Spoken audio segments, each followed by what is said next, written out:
Brothers and sisters, my heart's desire and prayer to God for the Israelites is that they may be saved.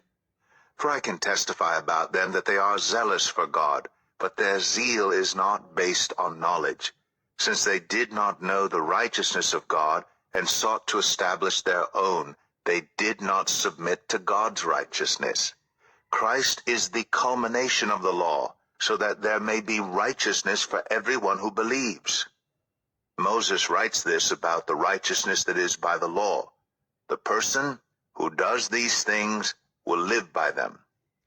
But the righteousness that is by faith says, do not say in your heart, who will ascend into heaven?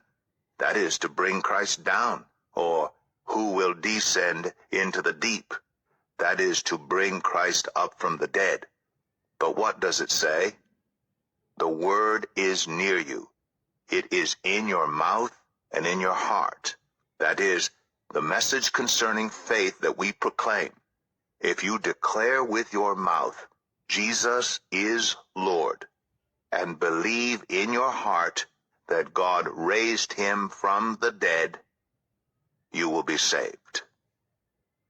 For it is with your heart that you believe and are justified, and it is with your mouth that you profess your faith and are saved. As Scripture says, anyone who believes in him will never be put to shame. But there's no difference between Jew and Gentile. The same Lord is Lord of all, and richly blesses all who call on him. For everyone who calls on the name of the Lord will be saved. How then can they call on the one they have not believed in? And how can they believe in the one of whom they have not heard? And how can they hear without someone preaching to them? And how can anyone preach unless they are sent? As it is written, how beautiful are the feet of those who bring good news. But not all the Israelites accepted the good news, for Isaiah says, Lord, who has believed our message? Consequently, faith comes from hearing the message, and the message is heard through the word about Christ. But I ask, did they not hear? Of course they did. Their voice has gone out into all the earth, their words to the ends of the world.